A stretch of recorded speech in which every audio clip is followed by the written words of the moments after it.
Welcome to the chalkboard, my fellow football nerds, for episode number 123 of Chalk Talk. I'm your host, Shane Haff, and you can follow me on Twitter and YouTube at Shane Haff NFL. I'm joined today by the best co-host in the game.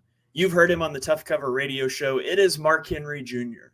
Give him a follow on Twitter at @MarkHenryJr_. Mark, how are you doing tonight? I'm doing well. It's funny. It's early. I'll say that. It's early in the football season, everyone. So everyone relax before everyone's takes go crazy. And I'm sure we'll say it's early a lot of times in this podcast. But last year, I felt like, and we were both on a lot of these together, I felt like I had a stroke of genius last year in my preseason futures for the NFL. I was so out on the Colts, Saints, and Broncos. Like, those are my three biggest takes. My three biggest futures. We hit the under on all of them. We loved the Eagles. We loved a couple other teams that ended up the Jags, a couple other teams that did really well. This year, not so much. I was looking at my futures early on, and I'm like, oh, I have that much on the Seahawks. Like, there's a lot of futures that don't look good for me. But the funny thing is, we just got done our college football BGN draft podcast. My college football takes spot on. Like, the teams that I loved this year, like Duke and Kansas and North Carolina and all these teams that I was higher on and have their win totals, they're looking great. These teams that I was out on, like Clemson and Alabama, and they're in the toilet a little bit. So whatever I had last year in the NFL transferred over to college football, and I've fully lost the ability to gamble on the NFL. Yeah, I was thinking about the futures earlier today because mine aren't looking so hot. Rams under 6.5, not looking good. Buccaneers under 6.5, they're 2-0. Not looking good. Raiders under 6.5, that one still looks fine. Giants over 7.5, not looking good. San Fran under 10.5. Jury's still out on that one. We'll see, but overall, not my best year for futures bets thus far. Yeah, it's a tough list for me as well, for sure. Something like the Vikings winning the division, the Panthers winning the division, rough bets. Bad bets by me. There's a couple good ones in there, but yeah, brutal. Yeah, I got comments rolling in here on YouTube. Daniel Barry, I hope I said that right. Barry Sports Highlight says, "Hey, everybody." Got a blank comment on Facebook from Megan. Thank you guys for joining the show. So as we normally do, we're going to dive into this podcast with the Eagles game, and in this case, it was on Thursday Night Football. Before we get into every single game, we will talk about every team in the NFL, so you guys stay tuned for that. And then I'm going to debut a new segment in my final thoughts, where I'm going to cancel a team every week that you don't need to care about anymore. So stay tuned for that till the end. But Mark, let's dive into this Eagles game. The Eagles win their home opener at Lincoln Financial Field over the Minnesota Vikings 34-28. Now, on the first drive, they go right down the field, but then with a 1st and goal from the 9, they went bubble screen, run, zone read, and kicked a field goal. From there, they went 3 and out, interception, missed field goal. Minnesota was driving to take a big lead before half, and Justin Jefferson fumbles out of the end zone. It's a touchback. Terrible rule, worst rule in sports, but the Eagles drive down to hit a 61-yard field goal. So instead of 14-10 Vikings, it's 13-7 Eagles. Are we going to have to argue about this again, this rule? No. Wait, I thought you think that's a good rule? I don't understand what the alternative is. It should be their ball at the 1. Or their ball where it was fumbled. Megan says she sent stars. It just didn't show up in our chat for some reason. So thanks for that, Megan. I mean, if that ball goes out of bounds 6 inches earlier, they have the ball on the 1-yard line. I just think it's a stupid rule. You should be punished. Be careful with the ball around the end zone. There should be a punishment for losing the ball in the end zone. Maybe a safety. I'd be open to hear safety too. Like safety would be even worse than a touchback. Yeah, that's what I'm saying. Like, I think the touchback's correct. Boo. Anyways. Then the Vikings fumble after halftime, and it gives another short field. So the Eagles end up 20-7. I won't say they never looked back. It got a little tight. The Vikings could have recovered an onside kick and had a shot, but the Eagles handled business. Mark, what were your main takeaways in this one? My main takeaway is that the Eagles need to figure out how to be up by a lot of points. Like they were up 16-0 against the Patriots and started playing ball control offense in the first half, and they went up 27-7 in this game and forgot how to play. It felt like and kind of let them get whatever they wanted. Honestly, I rewatched this game, and for the main purpose, I really rewatched the defense for the main purpose of I feel like people are really freaking out about the defense, and I know that there's a lot of injuries. Honestly, I feel like Kirk Cousins just played awesome, and I know that that's not like a sexy take, and I understand that part of that you can just say like, oh, that's the Eagles' defense's fault. He played good against the Eagles' defense, but I think Kirk Cousins played like one of the best games I've ever seen him play in that game. I thought he was just remarkably accurate, remarkable at finding the exact weakness each time on the defense and where to go with it. And a lot of that could be Kevin O'Connell as well, just knowing what he has with Kirk and knowing Kirk will basically take coaching. Like Kirk will put the ball where you want him to put it. I think this was just a case of it, surprisingly enough, Kirk Cousins is one of the better quarterbacks we'll play this year, or at least in the NFC. And I think that he found some weaknesses against some injuries, and I'm not concerned about it because he mainly found those weaknesses once it was 27-7. Yeah, I've got a Kirk. This is the most Kirk Cousins stats of all Kirk Cousins stats. You ready for this? On Thursday night, Kirk Cousins became the first quarterback in NFL history in his first 2 games of a season to throw for over 700 yards, have a 70+% completion percentage, and walk out with 0 wins. Nobody's ever done that before in the NFL. So congratulations to Kirk Cousins. Can't catch a break. I thought he played pretty well as well. The rushing attack is ultimately the deciding factor here. The Eagles had 19 rushing first downs. Minnesota had 0. DeAndre Swift had the 8th highest success rate of any player with 25 plus carries since 2016. Brian Flores threw the kitchen sink at the Eagles offense, and DeAndre Swift was just able to grind this out behind a fantastic offensive line performance. Yeah, I think that this was just a case of the O-line mollywopped the Vikings defense. And this was kind of my prediction for the game. And my prediction for the game was everyone was freaking out. I thought we were going to run all over them. It's exactly what happened. I did think we'd do a better job defensively. I thought everyone loved the over, which ended up being a great bet, ended up being a lock. I guess it was 34-28, right? Was that the final score there? Yeah. So 34-28, yeah, it's 62 points, went way over the total, which was in the high 40s.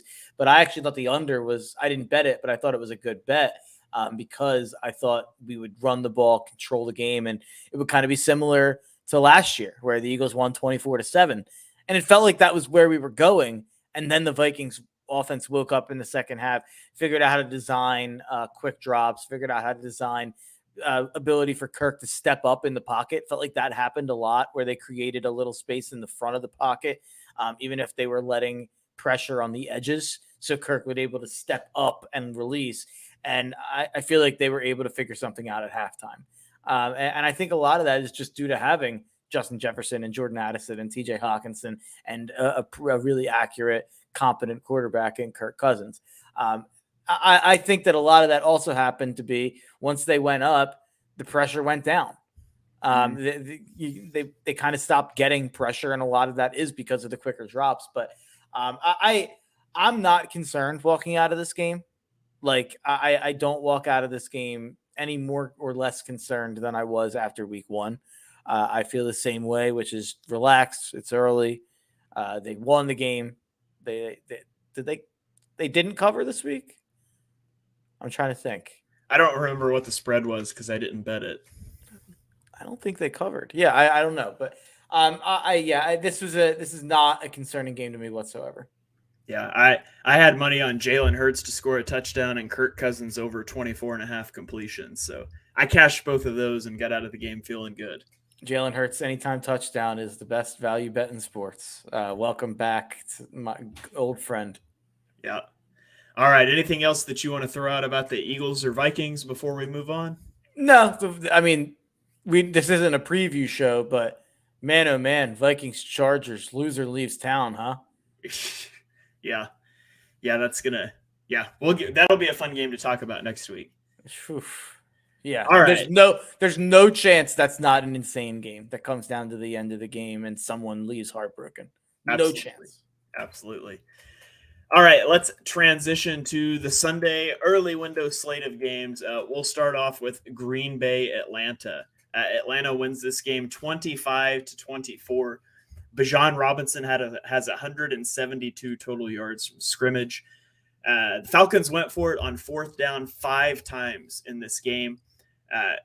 There's 5 times they didn't go for it. All 10 times Arthur Smith's fourth down decisions were the right call, analytically speaking. So Arthur Smith, good with in-game analytics, defies the nerds when it comes to drafting running backs. But the Falcons are 2-0 and tied for that division lead with the Saints right now. But my main takeaway in this game, although I tweeted out that the Packers were dead to me, that was out of anger for them blowing my Packers money line bet and my Desmond Ridder under passing yards bet. I'm still all in on the Packers to win the NFC North. Missing their 2 best playmakers in Aaron Jones and Christian Watson. They were missing David Bakhtiari, assuming he still plays for them at some point. I don't know.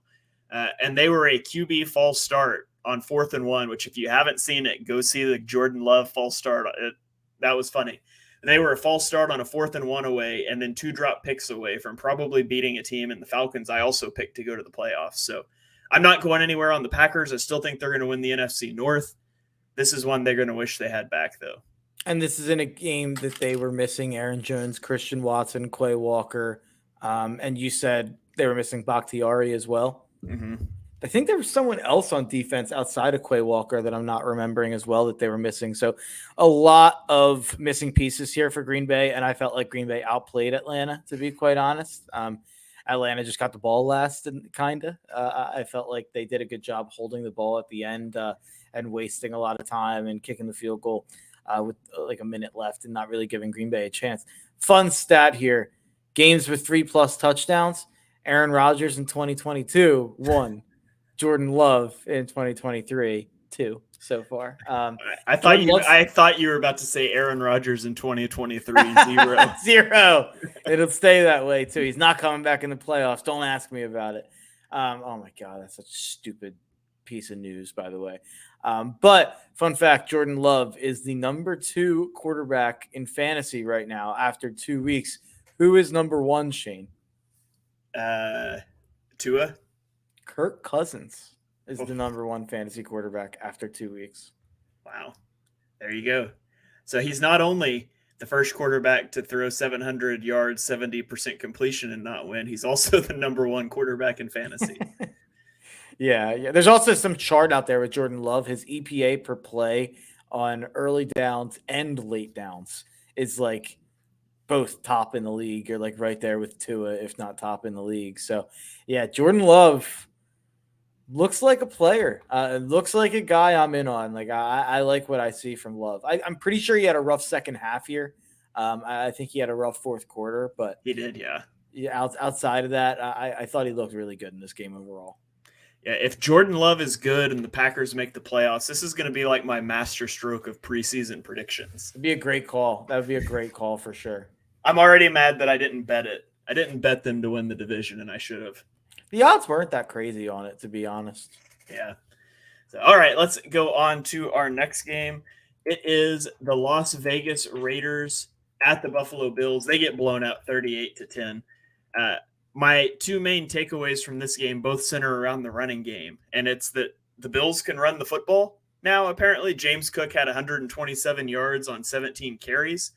Shout out to James Cook for putting up 123 yards for us to talk about on the 123rd episode of Chalk Talk. Maybe this is the James Cook edition of the show.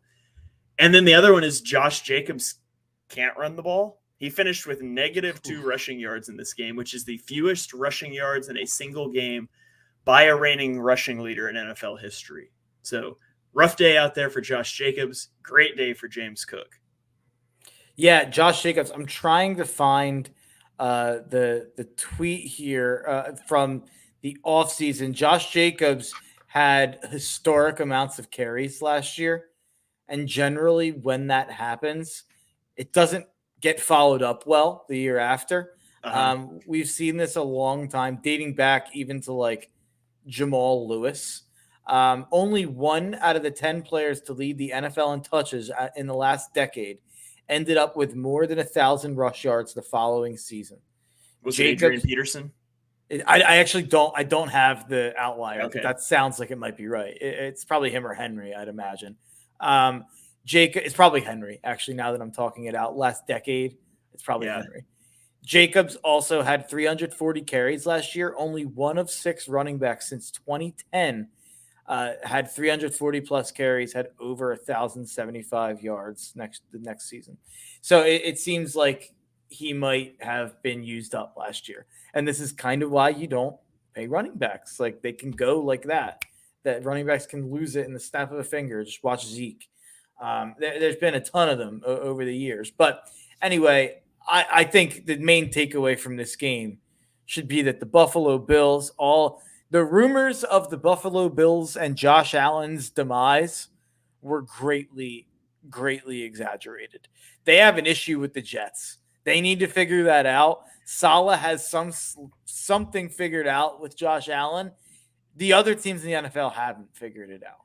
And I will say, Josh Allen was every bit as reckless in this game as he was in the Jets game. It just worked. And I feel like you're going to get that. Could go either way. Josh Allen will always be entertaining. Sometimes he will be terrible. We talk about the scale for quarterbacks. Quarterbacks you win in spite of, quarterbacks you win with, and quarterbacks you win because of. Like Josh Allen will be on one of the two extremes. You will win the game or lose the game because of Josh Allen, but he will never be a bystander, a passenger on the car for his own fate. So Josh Allen will decide these games for the Bills. What I'd say about that is Josh Allen, if you look at like last year, he is, if it's Jekyll and Hyde, if Jekyll's the elite part of Josh Allen and Hyde's the bad one, the first 9 weeks of the year, he's Jekyll. He was elite every one of the first 9 weeks of last year. And even out of the first like 13 weeks leading up into the Jets game that he got hurt in, he had like one bad game. Like, I think my problem with that conversation with Josh Allen is that I think it reduces how good he is. Like, I think when people say that, it becomes like, oh, the bad is just as bad as the good is good. In my opinion, like if you're taking the bad with the good with Josh Allen, the bad's here, the good's here. Like Josh Allen does so much stuff where he goes out and wins you football games. Like, and honestly, even week 1, he was not good. He threw 3 picks, got sacked a lot. He was still better than like these most quarterbacks' bad games. He was maybe more destructive, but like he still had 236 yards, 70.7% completion percentage, 29 for 41. Like he had 36 yards rushing. He had 2 first downs rushing. Like he still does things in these games when he's back because he can make things happen with his legs. He's always a big threat. Like I think Josh Allen is the thing to go back to thinking maybe we never should have put Burrow over him. Like, and I know that I'm going it's funny. Like it's early, Mark. It's early. Let's not write Burrow off. No. And I'm not. It's Allen and Burrow's always been neck and neck for me. So I'm starting to think I may have been wrong to put Burrow ahead of Allen because I had that opinion for sure. But I just watched them, and not just this year, but Allen has so much ability in the run game to make your life a nightmare.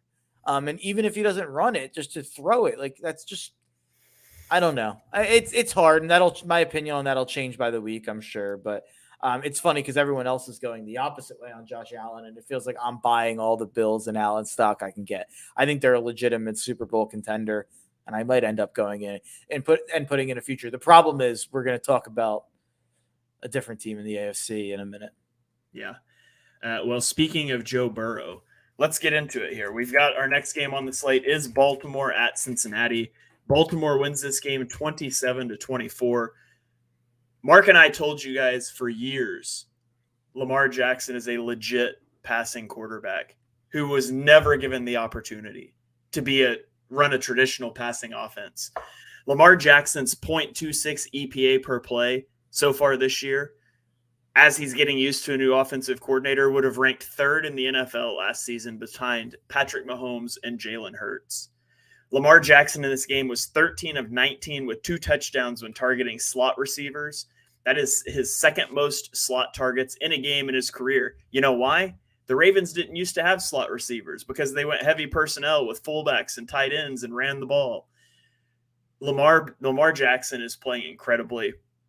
Baltimore is every bit of a Super Bowl contender, and not to just, toot our own horn about what we were right about, because we also told you the AFC North was a gauntlet in the offseason, and now I'm starting to think there's only one good team in the AFC North.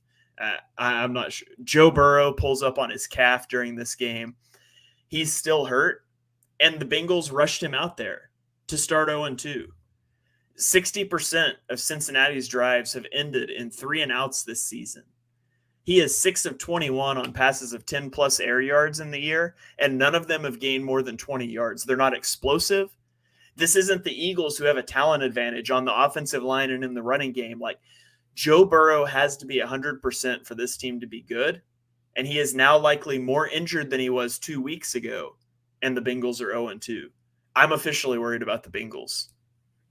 And you know who stepped up in this game for the Ravens? Who's that? Kyle Hamilton. The guy is an absolute beast. I just sent you a DM of a play he made in that game. It's a game-saving tackle on 3rd down. There was absolutely no one behind him, and he makes a tackle on Irv Smith Jr., who has a wide open field in front of him. They were up 10 at the time. That could have really, really changed the game. Baltimore's defense, I think, is going to end up being a lot better at the end of the season than it is right now. They have some injuries, and they also have a lot of young pieces that they're inserting. If Lamar stays healthy, and that's obviously the big if, and if they keep their receivers healthy, and I really think they need a running back. Their running game is really bad outside of Lamar. It kind of worked this week with Justice Hill and Gus Edwards. I just don't know if that's a long-term strategy. And I think there's a ton of available running backs that could fit in well. And they've shown in the past they will sign a guy off the street and give him 15 carries. Mm-hmm. So I'd like to see them do that again and find another guy. But for the time being, if Lamar stays healthy, the receivers stay healthy, that defense is going to get better as they get back some pieces and their young pieces start to get better. They are absolutely a Super Bowl contender, and probably, I was going to say the 3rd best team in the AFC, but I forgot about Miami. Top 4 team in the AFC. Yeah. All right. Well, let's roll on to our next game, which is Seattle at Detroit. Seattle wins this one in overtime, 37-31. Detroit was able to kick a field goal after getting a stop via a 17-yard sack to send the game into overtime. But in overtime, Geno Smith walked the team down the field, and then they walked it off with a touchdown pass to Tyler Lockett. Now, Detroit was missing both offensive tackles in this game. They lost Big V in the 4th quarter. After losing David Montgomery, the Lions were unable to run the football despite spending the 12th pick in the draft on a running back. Make of that what you will. By the way, the running back that they offloaded for a 4th-round pick because they spent the 12th pick. It's not like he had a good game. Yeah, he had more yards on Thursday night than Jahmyr Gibbs has in both games combined, but that's whatever. But the thing I want to talk about really in this game is Seattle. Seattle got Detroit in base defense for 11 dropbacks. They generated 6 explosive plays in those 11 dropbacks. 22 total plays. They got Detroit in base. They picked up 12 first downs. Seattle, out of 13 personnel, that's 1 running back, 3 tight ends. Geno Smith was 6 of 7 passing for 103 yards with 5 first downs, had a .97 EPA per dropback. So you drop Geno Smith back 7 times out of 13 personnel, that's basically a touchdown. Geno was 9 of 13 when blitzed. He only took 1 sack despite missing both tackles. Throwing outside the numbers, Geno had a plus 20.1% completion percentage over expectation and 2 touchdowns.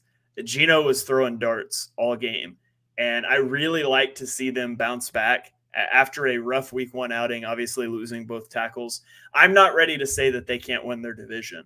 I was really encouraged by their performance against Detroit, who I think is a good football team.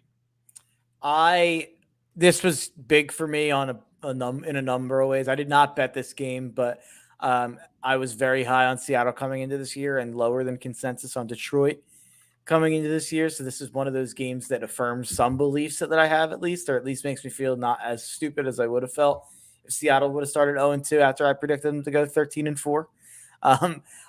My expectations have changed with Seattle with the injuries that they've had, but I want to focus on the Lions here because I didn't realize how much I hated Dan Campbell and the Lions until I was watching this game. So like I said, I didn't have money on this game, and I was watching like I was a Seahawks fan. Like I was watching like a 12th man. Like when they tied it up to go into overtime, I was pissed. Like I thought for sure Detroit was going to win the game, but Seattle to figure out a way to win, I think shows a lot about Pete Carroll. Losing your 2 tackles and then going on to score 37 points. The way they did is incredibly impressive. They have some issues on defense for sure. They have some issues on the O-line for sure, but seems like they have enough talent to at least work through some of that for the time being, and they'll get some of those pieces back. So I'm high on Seattle.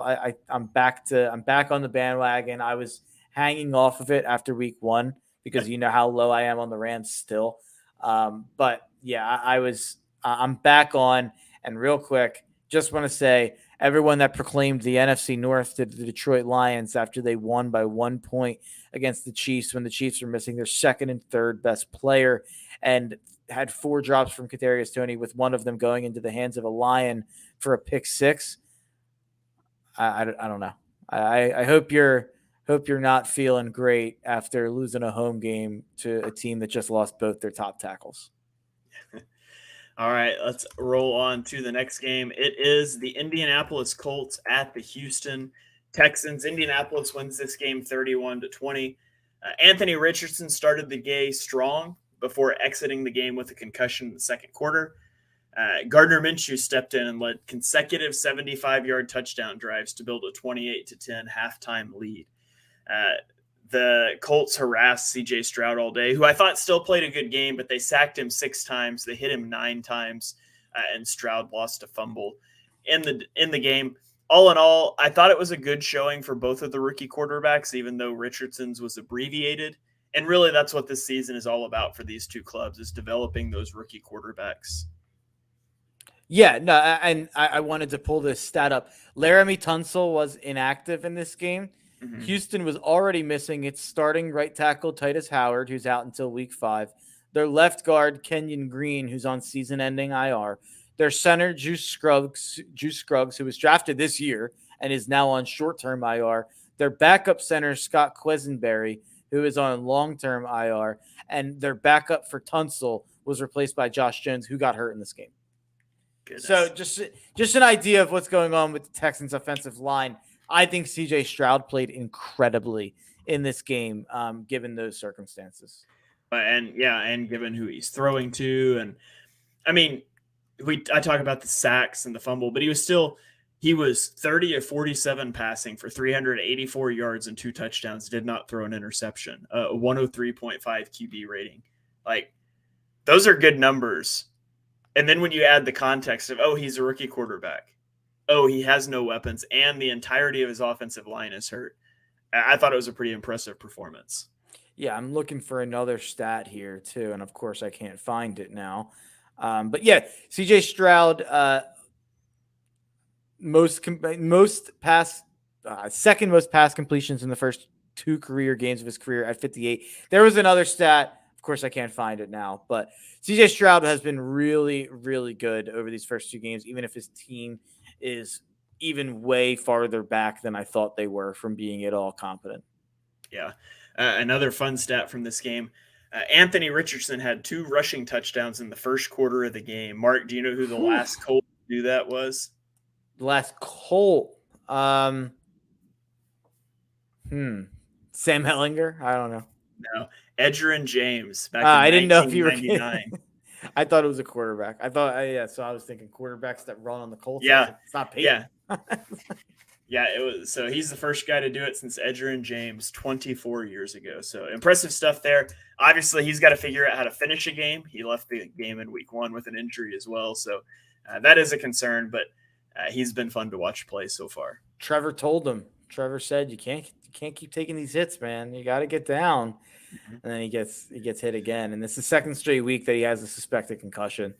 So it's just he was so fun to watch, and it was looking like maybe you have to bet Anthony Richardson anytime touchdown every single week now. But they're going to have to put some sort of reins on him. But early on, looks like you were absolutely right about him having just an absurdly high ceiling, and probably should have went higher than Bryce Young at this point. It's safe to say. Yeah. All right, let's roll on to our next game. It is the Kansas City Chiefs at the Jacksonville Jaguars. The Chiefs win 17-9. The Chiefs turned the ball over 3 times in the first half, so they were compounding mistakes from week 1.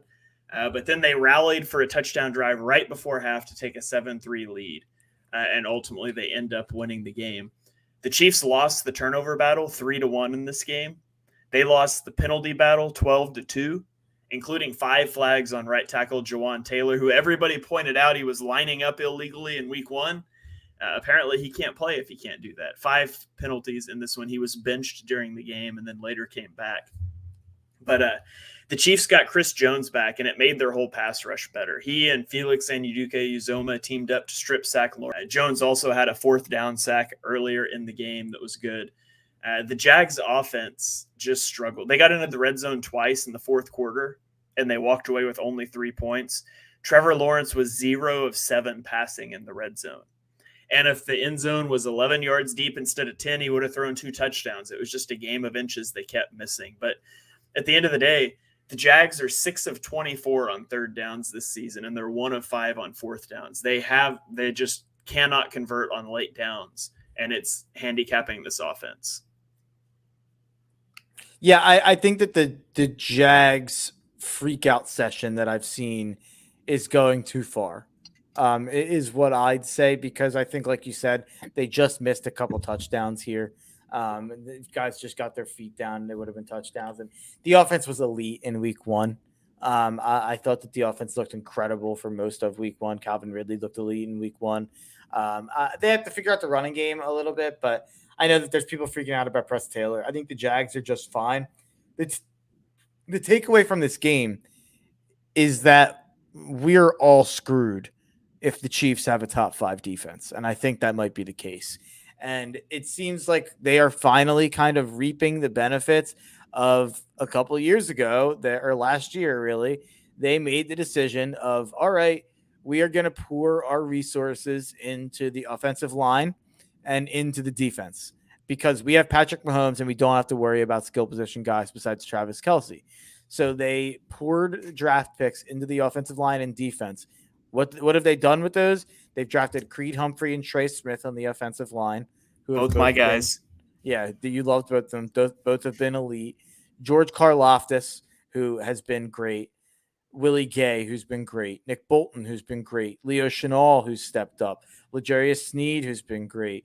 Justin Reed's been great. Did they draft Justin Reed? No. He was a pickup, but yeah. He was a pickup. But Trent McDuffie is just an incredible pick as well. You liked him as well. I wasn't as high on McDuffie. I liked Karlaftis a lot. I liked the linebackers they drafted. Chris Jones, obviously one of the best players on the planet as well. So you put Chris Jones as the centerpiece of a defense that's surrounded by all that young talent. I think they have an argument by the end of the year at being one of the best defenses in the sport. And that's a scary, scary proposition when you've got Patrick Mahomes lining up under center. Yeah, absolutely. So hopefully for the rest of the NFL's sake, that doesn't come to fruition. So, yeah, it's like I want to make a bet on the Bills to win the AFC, but it's like, what's the point? What's the point? Because I am really starting to think the Chiefs are just going to cruise to another Super Bowl. Yeah. All right, let's roll on to the next game. It is the Chicago Bears at the Tampa Bay Buccaneers. Chicago loses this game 27-17. Baker Mayfield went 26 of 34 passing for 217 yards, and he never took a sack. Were it not for red zone issues, the Bucs were only 1 of 4 in the red zone. The Buccaneers would have blown out the Bears. Mark, this is a cool stat. Baker Mayfield has accomplished something in Tampa that Tom Brady never did. He started 2-0, and he didn't throw an interception in either game. Tom Brady never did that. So, new Tom Brady? I don't think so. But I thought it was a funny stat. Meanwhile, for the Bears, Justin Fields took 6 sacks. He threw a pick 6 on an inside screen late in the game to Shaq Barrett to really end the game. It was Bears were down 3. There's like 4 or 5 minutes left. I can't remember exactly. And got that pick 6 on the inside screen, which probably a terrible play call in the shadow of your own end zone. But I just think that's the level of coaching that is in Chicago right now. The Chicago Bears tried to build around Justin Fields this offseason. It's just not enough. The play calling is not good enough. The weapons aren't good enough. The O-line is not good enough. And frankly, Justin Fields hasn't been good enough. He deserves his share of the blame, but I don't know what the Bears are going to do. I think the Bears are in for a very long season with a lot of uncertainty at quarterback again. Well, at least they have Carolina's draft pick as well as their own, because it looks like those are going to be 2 of the top draft picks, and then you're going to have to make a decision on quarterback, it seems. So I think that the Bears are a joke. Their roster's so bad overall at every facet of it. I think they've done just a horrific job. They could have got Jalen Carter after trading down from 1 and picking up those assets. And they traded down again for a 4th-round pick so they could take Darnell Wright. If I was a Bears fan, I think it's one of the more hopeless situations in sports right now. And I don't even know how I'd handle it as a fan. The Tampa stuff, man, I think that they're competent. Like, they have a lot of talent, like on defense, as well as Mike Evans looking every bit like the elite receiver that he's been for a long time now. I think Tampa Bay can be live in this division. Marvin Harrison and Brock Bowers would go a long way to helping the Chicago Bears offense next year. If they're picking that high, I think Justin Fields will be elsewhere. Yeah, you're probably right. Especially since he wasn't drafted by those guys. I'd imagine that Justin Fields will be playing on like the Patriots or something next year, and then we can go all in on him again. There we go. All right, let's move on to the next one. Another overtime game this time.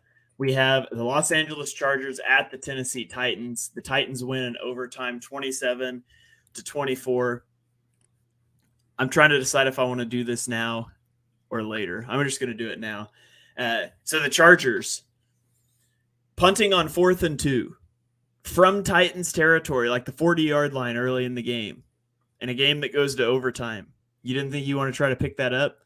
They're giving up explosive plays and key moments on 9 play-action passes. They gave up 70, 14, 20, and 49-yard passes. You cannot give up explosive passes to an offense that cannot move the football consistently. J.C. Jackson is rotating series. Joey Bosa barely played. He had 2 sacks and like 12 snaps. Khalil Mack's absent. He's not making an impact. Derwin James isn't. We came on this podcast last week and you said Ryan Tannehill had one of the worst games of his career, and it's not a storybook career. He was great this week. Their defense ranks 26th in success rate, 30th in EPA per drive, and 32nd in DVOA. Brandon Staley, whose defensive approach is designed to limit explosive plays, they have allowed the most 30-plus yard completions in the NFL since he was hired. Since Staley was hired, they rank 28th in EPA per drive and success rate. It's absurd. Staley is a fraud. His defense, you know why his defense was good? Because it had Jalen Ramsey and Aaron Donald. And oh, by the way, Sean McVay was calling the offense, putting up a lot of points. Brandon Staley is a joke, man. Like, they should absolutely fire him. They should have done it last year when he put Justin Herbert out there in a blowout with fractured rib cartilage. I'm done with Brandon Staley. And until the Chargers get done with Brandon Staley, I can't take them seriously as an organization. Now, Herbert and the offense don't get away without criticism. The offense has been good this year. It's been really good. But at the end of the day, it's a game of inches, and the Chargers have had 6 possessions in the 4th quarter and overtime, with either a chance to take a 2-score lead or to win it at the end. They're 0-6 in those opportunities, and thus 0-2 this year. And they have to be better. Kellen Moore, Justin Herbert. You've got to be better in those situations but Brandon Staley's out of his depth. He has always been out of his depth, and this team will never go anywhere with him as a head coach. Yeah, I agree with all the stuff about Staley. I mean, he was bullied out of being aggressive. Like, he was bullied out of doing the right thing on fourth downs and on field goal situations and when to go for it and when to go for two. And yeah, he loved doing that stuff, and it went wrong for him his first year. He got bullied. He read all the stuff, all the hate, all the criticism from the old heads of NFL media, and he went from doing that to being one of the least aggressive coaches in the NFL in those situations. So Staley's a moron. But what I'll say is Justin Herbert, I almost feel like I'm like regurgitating it. I had a clip go nuts on the Gambler, the radio station I work at, Fox Sports The Gambler. Their Instagram account, they put out a reel of me going nuts on Herbert after the game. And the funny part is it was about last week. It was after week 1. When he got the ball back with 2 minutes to go, down 2. And we all figured, oh, Miami missed the PAT. Herbert's going to go down and win the game. And he couldn't get 30 yards in that situation. That's fine. He scored 34 points in that game. But you'd like him to be able to get a field goal there. Week 2 comes along. He gets a chance, down 3 with 3 minutes to go. Goes right down the field. Great drive. All the way down to the 10-yard line. 40 seconds left. Has all their timeouts. Can't gain another yard. Incomplete. Takes a sack. Field goal to go to overtime. And then, by the grace of God, the Chargers get the ball in overtime. Shane, this is considered getting the ball in overtime is considered such an advantage that we had to whine and complain and cry for new overtime rules because it's just unfair that the coin flip determines who wins the game, because obviously if you get the ball first in overtime, you're going to win the game. Justin Herbert got the ball first in overtime against a bad Titans defense and failed to do anything with it. Didn't gain a yard, 3 and out, and a punt. And the Titans, they go right down. Obviously, at that point, the Chargers defense is bad. We all know that. But Justin Herbert had 2 chances to keep their defense out of the game. Go score a touchdown, or if you don't score a touchdown, redeem yourself when you get a second chance and at least go down and get a field goal. I was just shocked. I had Chargers minus 2.5, so I'm obviously biased here. It was one of my favorite bets of the week, but they're in my graveyard now. Like I'm done. I cannot bet the Chargers anymore. It's just not. It's not healthy betting the Chargers. It's not a smart decision. They charger all over the place, and this was one of the hardest. This was one of the chargerings of all time. I mean, it goes right up there with me. So funny enough, like it doesn't feel as historic, but it goes right up there for me with the 28-0 chargering. Like the fact that you just have 2 chances against a terrible defense to go down there and make it happen. Maybe I'm being too mean about the Titans defense, but their pass defense is not good. So yeah, he just doesn't have it. And I should say he's a top 7, 8-ish quarterback. The problem I have is when he's put in the tier with people like Josh Allen, people like Joe Burrow, people like Lamar Jackson. And I don't even want to bring Jalen Hurts into the conversation because it clouds the conversation and people want to yell about homerism. So keep Jalen out of it, even though Jalen's went to a damn Super Bowl. Keeping him out of it. Lamar Jackson's 48-16 in his career, and and Justin Herbert is 25-26. I know that QB wins are not everything, but it's not like Lamar Jackson's been in a good situation. Lamar Jackson's had terrible receiver play for his entire career, bad running backs, hurt O-lines, and Baltimore has, no matter what, been a great team when he plays. Is that a fair assessment? Yeah. And you mentioned QB wins aren't a thing. Let me tell you what is a thing. Head coach wins. Because the Los Angeles Chargers, they just said, we think we think Justin Herbert's one of the best quarterbacks in the league. 5 years, $262.5 million deal. In 36 games with Justin Herbert as his quarterback, Brandon Staley is 19-17. Yeah, it's Get not good enough. that clown out. Get him out.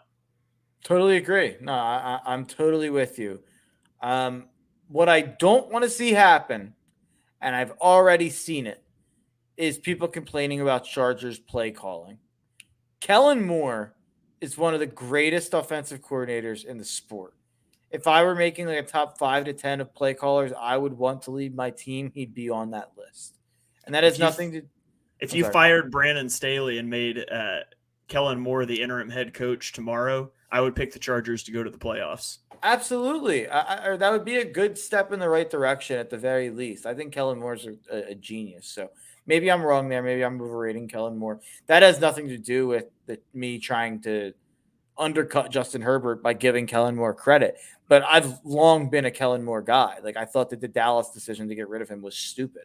Mm-hmm. So yeah, maybe they'll turn it around. And I it's hard to say much more because I'm not even.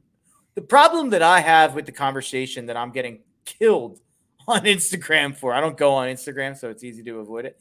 But I'm getting killed by people telling me I don't know ball.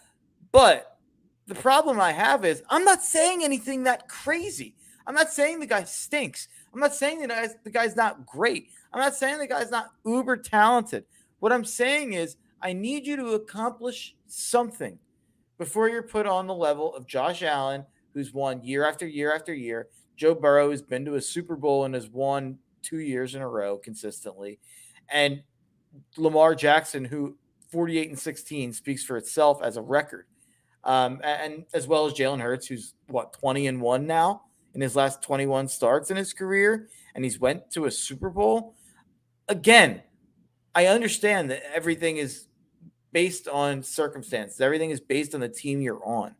But I think that my Lamar example is kind of why I have an issue with the Herbert thing. Because I think Lamar gets none of the benefits of the doubt that Justin Herbert gets. And I think people turn it on me and they try to make it a Jalen thing. If anything, it's really more of a Lamar, Josh Allen thing. Because those are two guys who I think are uber talented. But because they might not be the perfect pocket passer who looks great on the all-22 film, I don't think they get some of the same benefits of the doubt that Justin Herbert gets, whereas I would take either of them 7 days of the week out of 7 over Justin Herbert. Yeah. All right, let's cap that one and let's move on so we don't get too long there. I agree. I still think I am higher on Herbert than you are. I think I'd still have him. I'd have to look back at my rankings. I think I put him 6th or something like that. I remember my only issue was that you had him over Lamar. That was my only issue at the time. Yeah. I think you said that it was injury related though too, that you were. Yeah, because I was ranking based so this is in the offseason. You can scroll back up the Chalk Talk feed. We did our top QB rankings. Actually, we ranked all the quarterbacks excluding rookies.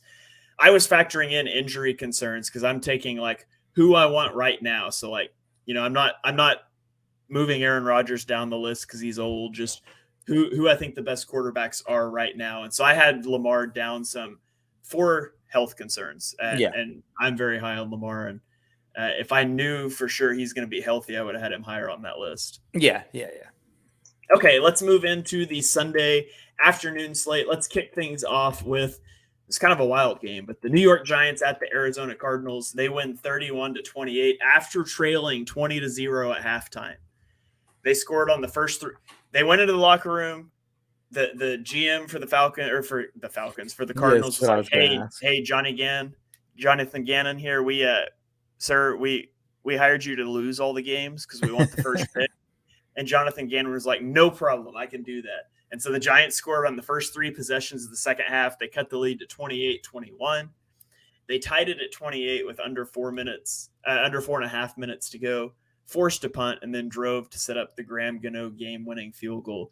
That 24-point comeback, 24 unanswered points, that was their franchise's largest comeback ever. So congratulations to the New York Giants. They get to 1-1. Bad competition, but Daniel Jones at least looked better. The offense started looking better in the second half. So I think the moral of the story for the Giants is maybe they can put it together. They ran into a buzzsaw in the Cowboys, who we'll get to in a little bit later, but we don't award Super Bowls in September. If we did, the Cowboys are probably playing the best football in the NFL right now. Uh, Granted, they haven't played good teams. This isn't a Cowboys conversation, but the Giants ran into a buzzsaw in week 1 is the point. And maybe their season's not lost. Like you mentioned early, it's still early, and they look to be getting back on track at the end of this game. I'll look at the other side of things here, and I know Eagles fans don't want to hear it because we all hate Jonathan Gannon. They're competent. They're not a joke. Like Arizona, we came into the year thinking they could be 0-17 and they were going to get blown out every game and they're going to be a double-digit underdog every game. That's 2 straight weeks that they've at least competently been in a game until the final seconds of the game. I can tell you definitively right now that he's a better coach than Cliff Kingsbury. You think Cliff Kingsbury's playing close games with Joshua Dobbs at quarterback? No, I don't. I don't. I think Gannon's done a good job these first 2 weeks, and I know no one wants to hear that, but it's if it is a tank job, it's incredible because they're throwing everyone off the scent because all you're going to talk about is the fact that they blew a big lead. But the focus on that should be this team's over/under was 3.5 by the time that week 1 hiked off, and everyone was still taking the under. So it's like this team was expected to be historically bad. So they were never expected to get a lead big enough to blow that way. So honestly, whatever. I just wanted to say, like, maybe don't pick against Arizona and Survivor every week. I think they're a team that's going to win a couple games. Like, I think they're going to figure out a way to win a couple games. Now, I think that their schedule the next couple weeks is really hard. I haven't looked at it off the top of my head. I know that they play Dallas this week, and that's going to be ugly.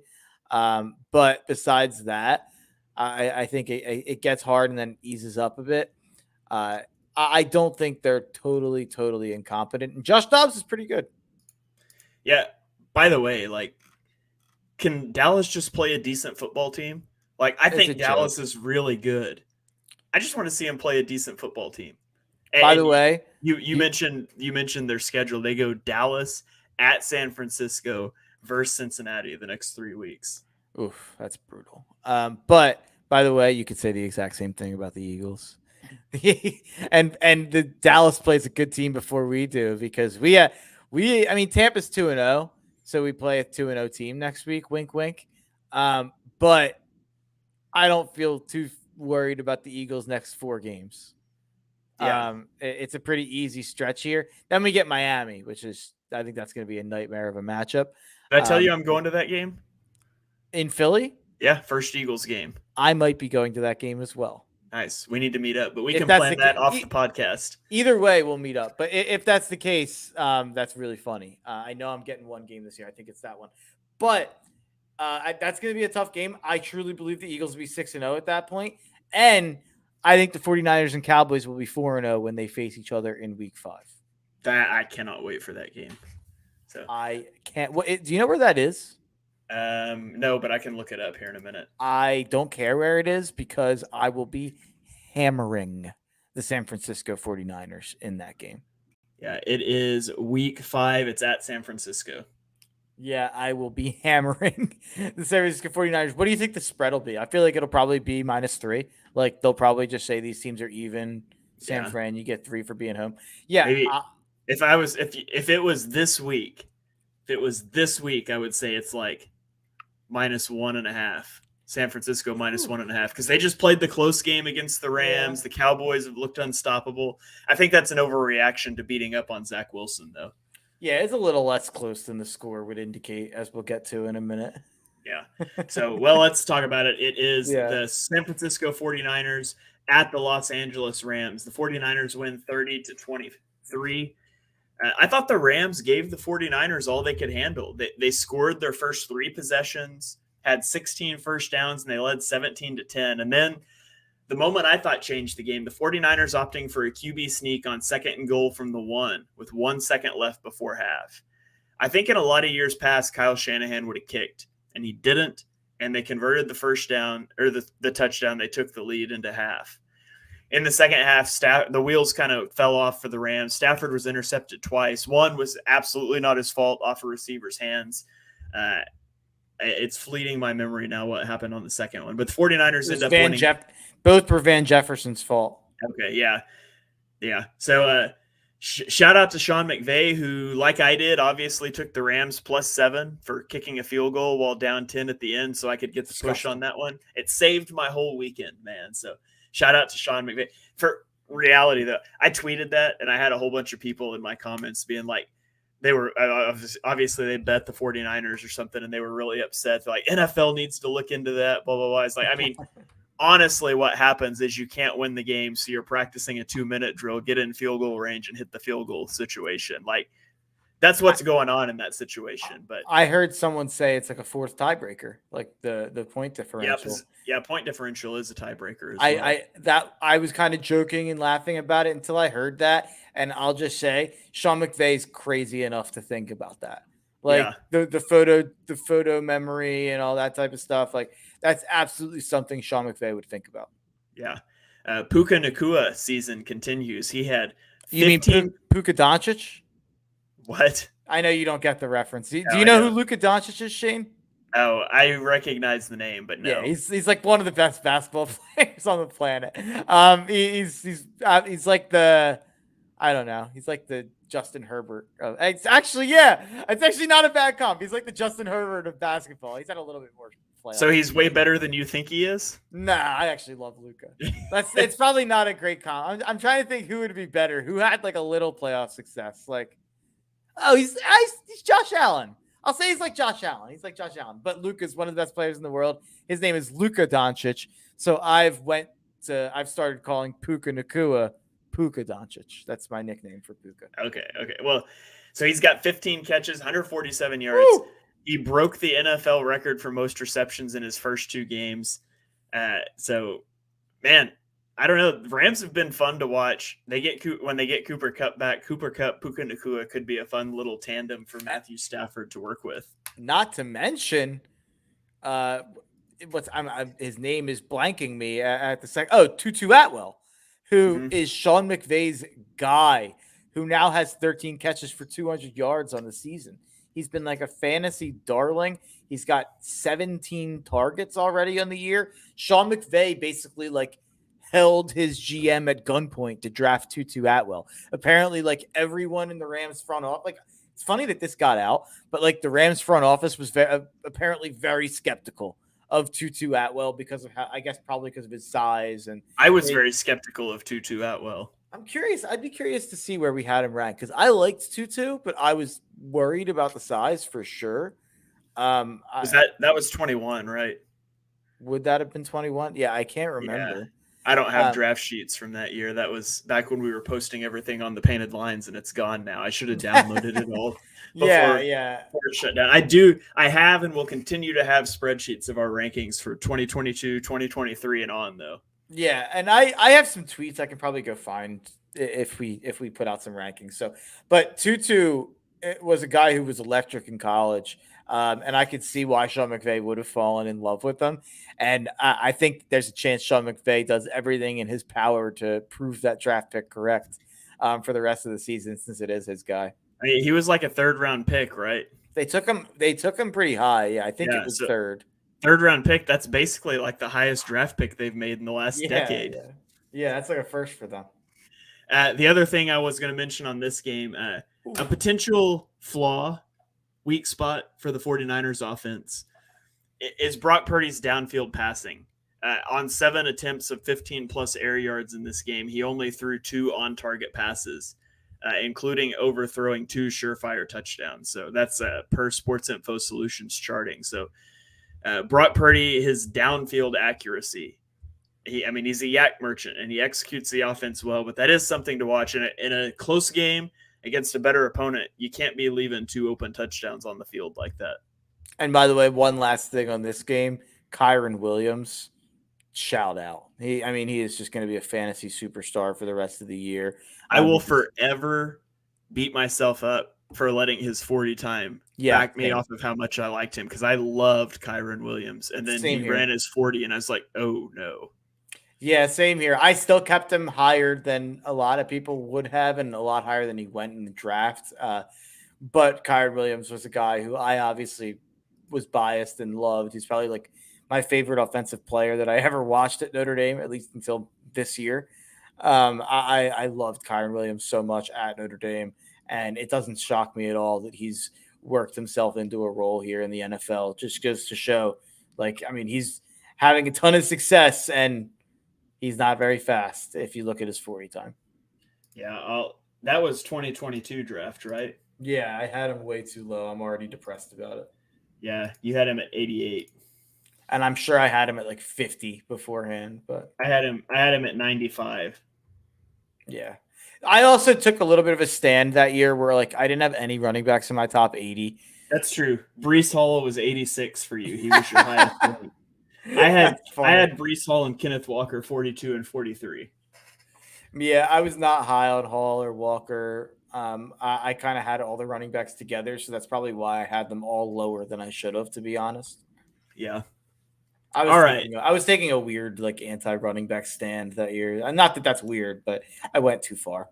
Yeah.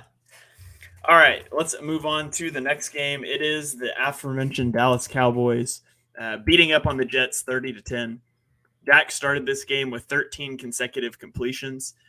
He had 19 pass attempts under 5 yards in this game, and 10 of them went for first downs. It was a quick game plan, and it worked to perfection. I think the surgical version of Dak is the best version of Dak, and it was on display in this one. And now only 2 of their 6 drives into the red zone ended in touchdowns, or it could have been a bigger blowout.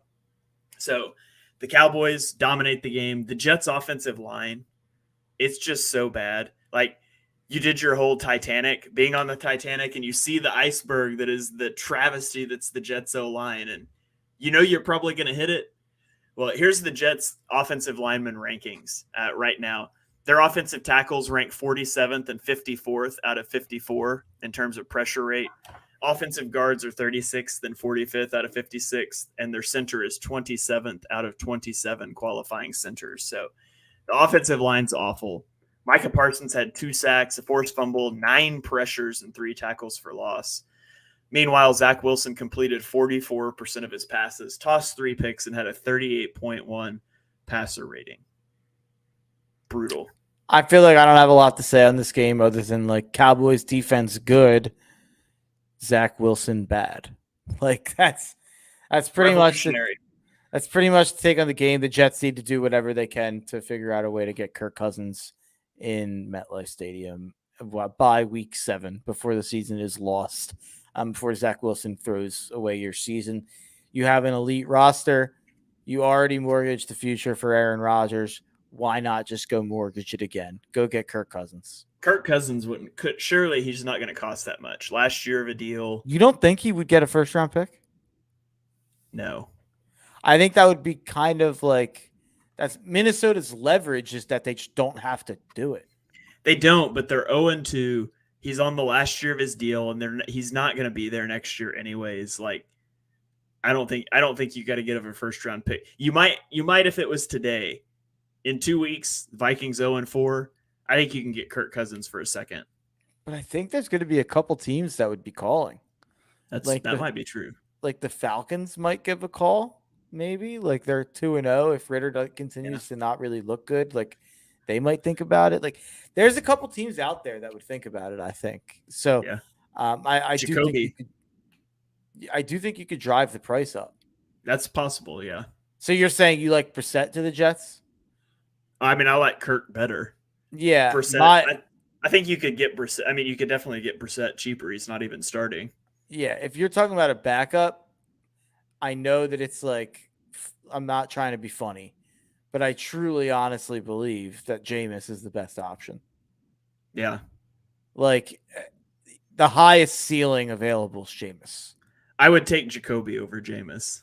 I would take Jameis. If I'm the Jets, I would take Jameis because I don't need the high ceiling with a low floor. I just need a steady guy. That roster's so good. But you already have the lowest floor of all time with Zach Wilson. I want to raise that floor. I'm not as concerned about the ceiling. I just want a guy that's going to be competent. But I think you could win a Super Bowl. I can't even say that with straight face. Hold on. just for the sake of posting the clip on Twitter, I need you to look into the camera and say, I think you can win a Super Bowl with Jameis Winston. I can't say it because I don't mean it. But if I'm talking myself into a Jets quarterback and it's like Carson Wentz, Jameis Winston, Jacoby Brissett, Marcus Mariota, who can I talk myself into going on a magical run and unlocking something and going on almost like a Geno Smith-ish run where he figures himself out? It would be Jameis. Like, it would be, because I do think Jameis was probably not as bad as we thought he was. And then if you look at his stats in New Orleans when he's played, he's generally been very good. It was kind of weird that he got benched last year. Like, that seemed like it had something to do with injuries, and then it just never got out. But 2 years ago, when Jameis played before he got hurt, he was very good. That's where I'm at with Jameis. He was being drafted as like a top 12 fantasy QB last year off the strength of 2 years ago. So I really want Jameis on the Jets just for the comedy of it. I wrote Jameis off, but he didn't write back. Yeah, disrespectful. I can't believe you're not a Jameis guy. All right, let's roll on to the next game. Washington at Denver. Washington wins this game 35 to 33. This game wasn't as close as it looks. The Broncos scored on a Hail Mary on the last play of the game, although it did give them a chance for a 2-point conversion. They were up 21-3, though. I know, and I had Denver minus 3.5 in this game. Watching that meltdown was just awful.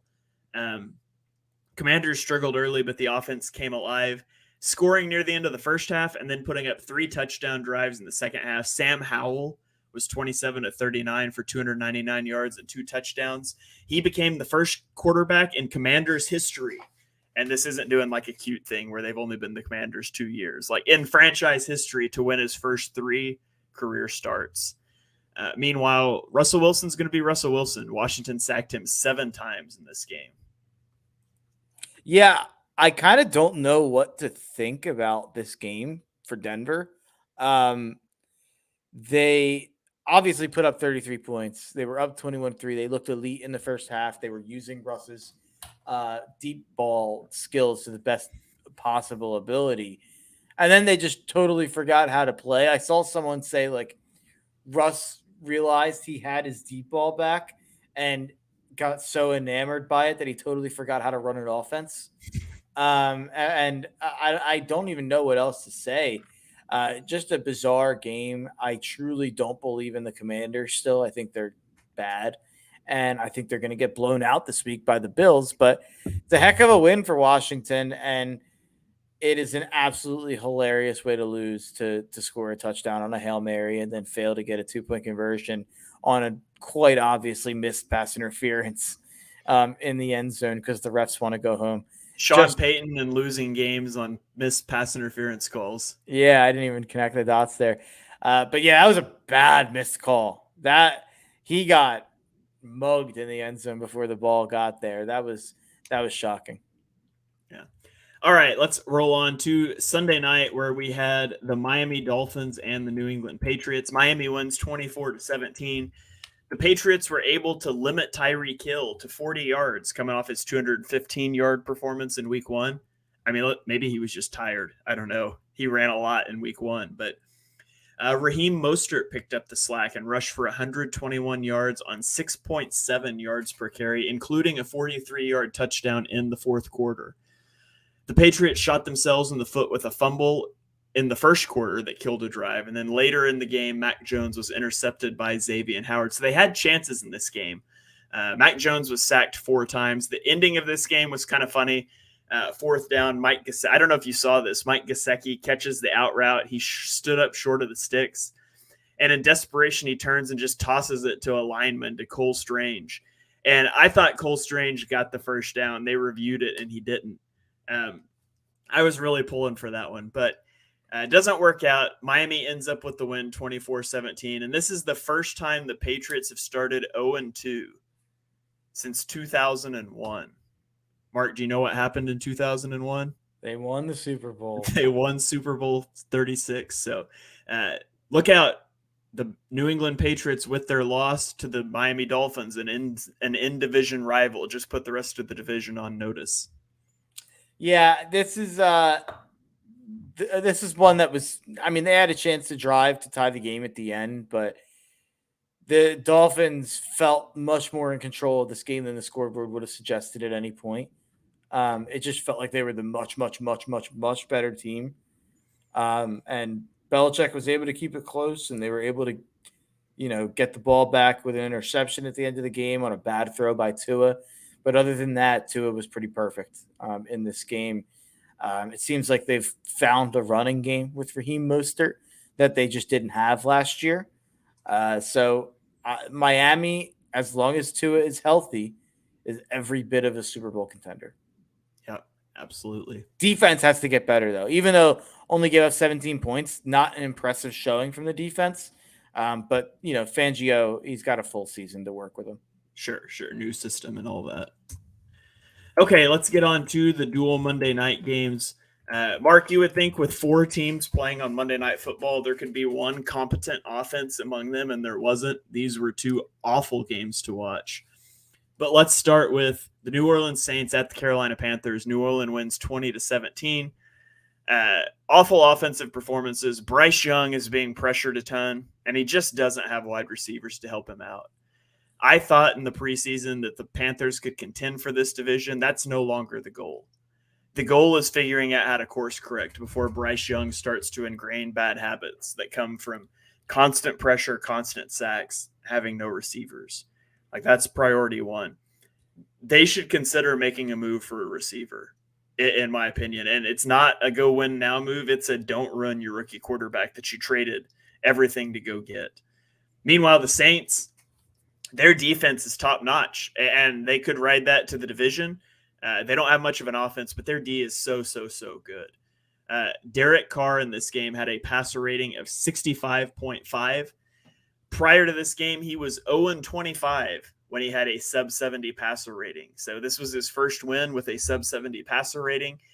He can give all the credit to Dennis Allen and his defense. What do you think about this one? I didn't see a snap of this game, to be quite honest. But yeah, I'm worried about the Panthers' overall surroundings, and I'm already worried that I messed up the Bryce Young over CJ Stroud and Anthony Richardson call. But that's not fair to Bryce Young. He's in a worse situation somehow than even both of those guys are. So yeah, I hope that they, like you said, are able to figure out the best way to not ruin Bryce Young. By the way, I had Anthony Richardson, CJ Stroud, then Bryce Young. We won't talk about where I had Will Levis, because I had him at 34, and he shouldn't have been in the top 100 probably. But I think this is a long-standing theory of mine. You do not want to be drafted by a team that trades up to the first overall pick. You want to be drafted by a team that was bad enough of their own accord to get there. Because the issue isn't like, you would think, where's the better place to go, Carolina or Houston? But Carolina had to trade their wide receiver 1 and multiple first-round picks to get up. Now, Houston ends up doing the same thing for Will Anderson, which was dumb, but we don't need to relitigate that. But you want to be the guy that gets drafted by the team that sucked enough to get you without trading up. Yeah, that makes sense. I was high on this situation long-term for Bryce Young. I still kind of am. But yeah, we'll see. The defense doesn't look the same for Carolina, but 2 unimpressive wins for New Orleans. Yeah. Okay, and then we will move on to our last game. It is the Cleveland Browns at the Pittsburgh Steelers. Cleveland loses this game 22-26. Mark, Pittsburgh entered the 4th quarter trailing by 3. They generated -7 yards of offense in the 4th quarter, and they won the game. That's just incredible. Kenny Pickett became the first quarterback in NFL history to get a 4th quarter comeback victory while generating negative yardage. 14 of their 26 points in this game were scored by the defense via Alex Highsmith pick 6 and a Jedrick Wills strip sack that was scooped and housed by TJ Watt. The defense forced 4 total turnovers. Both offenses in this game were just plain bad. Deshaun Watson under pressure was 3 of 11 in this game. On the season, he has a completion percentage over expectation of -26.7. when he's under pressure, which is worse among all quarterbacks. I think the Browns stink. I think Deshaun Watson stinks. I don't think Kenny Pickett stinks, but Matt Canada is awful and he needs to go. But the biggest long-term thing out of this game doesn't have anything to do with football. It's the Nick Chubb injury. Nick Chubb had a gruesome injury. If you have not seen the clip, don't search it out. It's pretty gruesome. His season is over. We'll see what it means for his career moving forward. It's speculated, we don't know for sure, but that it's pretty similar to the Willis McGahee injury in 2013. If that's the case, McGahee was able to come back and play 10 seasons in the NFL after that injury. So thoughts and prayers for Nick Chubb. Hopefully he is able to come back next season and be back to his normal self. Yeah, I just think this comes down to Matt Canada being an absolute loser, that the Steelers aren't better and didn't win this game more impressively. The Steelers have gone 53% run on 1st and 10 or 2nd and 8+. Running back runs on these downs, 12 rushes, 3.8 yards per carry, and they're running into loaded boxes on 54% of those snaps. Teams know exactly what they're going to do because Matt Canada's been doing the exact same thing for his entire career. I still think Pittsburgh can be competitive. They can be a solid team. They don't have the ceiling that I thought they had because their offense is just totally incompetent. Outside of that, TJ Watt, absolute beast, defensive player of the year candidate again. And I'm still extremely confident in saying that he is the best defensive player in the world. Scored a touchdown in this game. It also had some big pressures and sacks in this game as well. So as long as TJ Watt's out there, the Steelers are never going to be bad as long as he's playing and Tomlin's coaching. But, man, I would really, really, really love to see them fire Matt Canada and bring in a competent human being.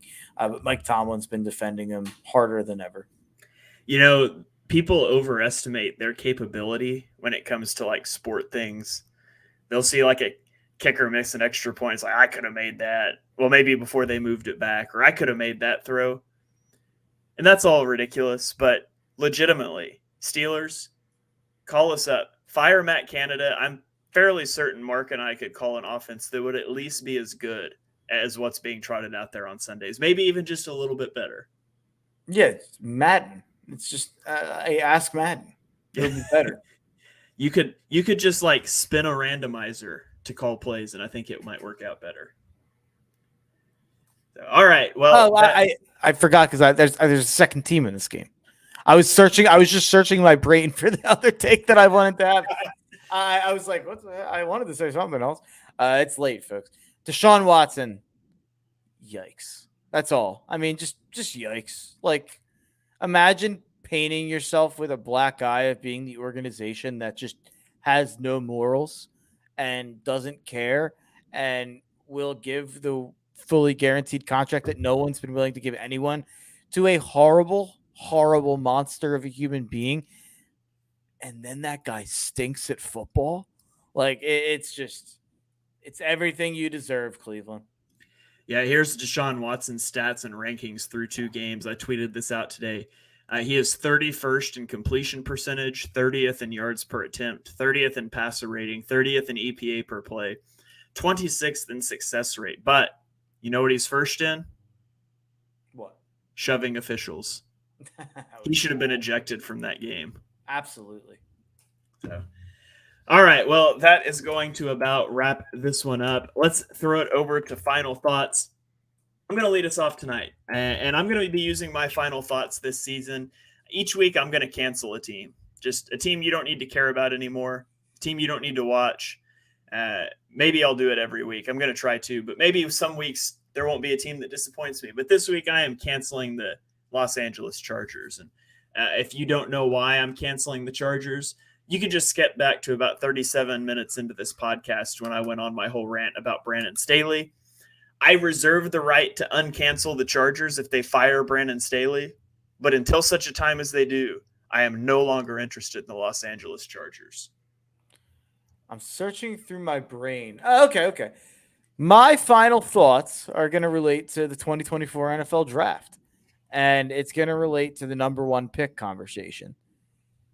It's Caleb Williams. Stop overthinking it.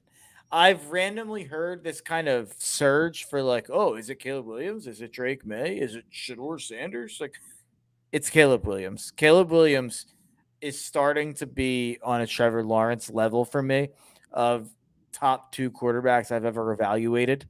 Every time I watch Caleb Williams, I fall more in love with his kind of potential and the things he can make happen off script and the things he can do improvisationally, as well as just his arm strength and everything athletically. He has it all. So all I'm saying is stop trying to make the number 1 pick debate a thing, because we have to have something to talk about in the college football season. I think Caleb Williams is solidly number 1.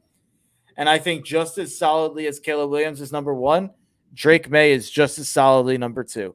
Nobody should be able to challenge Caleb for that number 1 slot, barring injury. And no one should be able to challenge Drake May for that number 2 slot, barring injury. That's my thoughts on some of the draft kind of questions going around. All right, that is going to do it. Thank you guys for joining us for episode number 123 of Chalk Talk. If you enjoy what you heard on the show, and we know that you do, smash that subscribe button, turn on notifications so you don't miss our next episode. Drop us a 5-star rating wherever you stream your podcasts. You can follow me on Twitter and YouTube at ShaneHalfNFL. You can follow Mark on Twitter at Mark Henry Jr. We will catch you guys next Tuesday night for another live edition of Chalk Talk.